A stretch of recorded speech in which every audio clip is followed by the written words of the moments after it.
So yun, what's up mga dre? For today's video, halika't samahan nyo ako magbuo ng timer kasi sira na. Gumagana na siya kahit walang hulog mga dre. So paano mga dre? Let's go!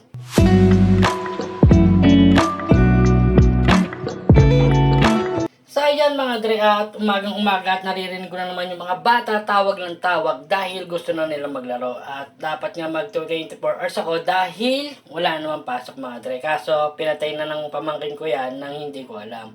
So ayan mga dre, binubuksan ko na at magko-coins out din tayo dahil bayaran na naman ng ating bahay mga dre. So paano mga dre? Let's go!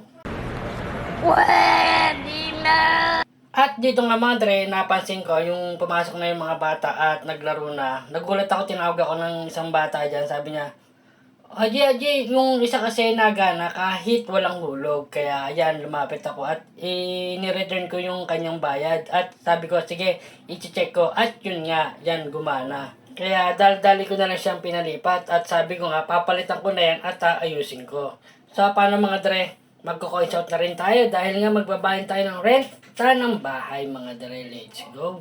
A few moments later. So yun na nga mga dre, at andito na ako, bumalik na ako at dala ko na yung bagong Alan timer. At dito magko-coins out nga muna tayo para mapabilis tayo sa ating mga gawain mga dre. So panoorin natin mga dre. Let's go! Boy, don't you know you can't escape me? Ooh, darling, 'cause you'll always be my baby. And you leave me silent, so feeling this love. And I know you're never gonna shake me. Ooh, darling, 'cause you'll always be my baby. Sana all. So yun na nga mga dre, at napag-coins out na tayo at aayusin na natin tong isang coin slot natin. At ayan nga yung bagong Alan timer natin. So paano mga dre? Tatanggalin na natin at ikakabit na natin yung bagong timer natin mga dre. Let's go! At kung makikita ninyo, binabaklas ko na yan mga dre para magamit na ng ibang bata. Kasi ang daming nag-aantay pag kulang ating mga unit, biglang dumadagsa yung mga player at nagkukulang tayo sa ating mga unit. Kaya aayusin ko na to mga dre. Let's go!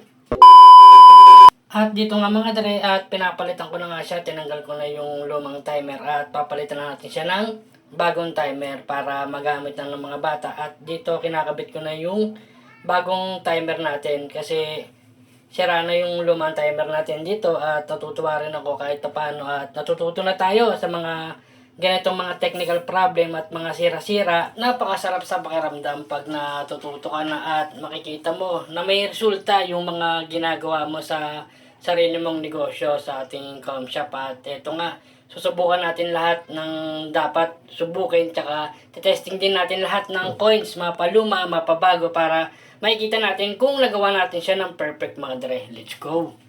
2 hours later.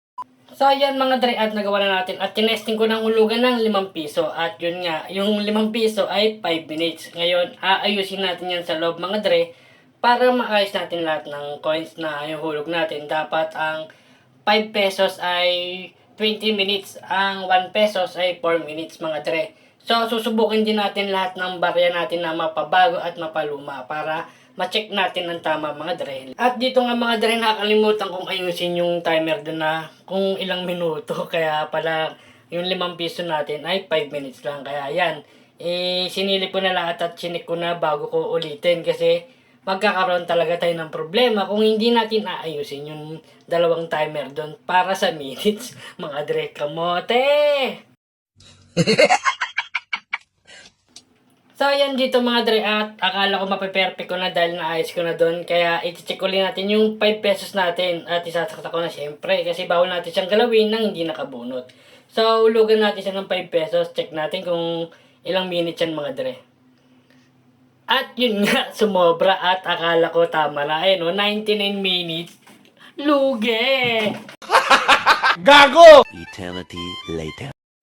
At yun na mga dre, at naayos na natin talaga at eto na yung ating final. Siyempre, kailangan natin maglagay ng pisong bago, pisong luma, tsaka 5 pisong bago at 5 pisong luma. Siyempre, pita yung 10 bago at 10 luma. At yung 20 pesos ng ating pang final kasi universal coin slot ang ating gamit mga dre. So, paano mga dre, i-try natin yung piso At itatry din natin yung luma tsaka bago yan mga dre. Ganon din gagawin natin hanggang dulo. Hanggang mahihulog natin yung 20 pesos bago natin iwanan ng ating bagong timer at ating coin slot mga dre. Let's go! naman. Wow. So yun na nga mga dre at tatapos ko na at nagawa na natin yung bagong timer natin. So paano mga dre, hanggang dito na lang. Maraming salamat sa panonood na naman ng ating video. Maraming salamat!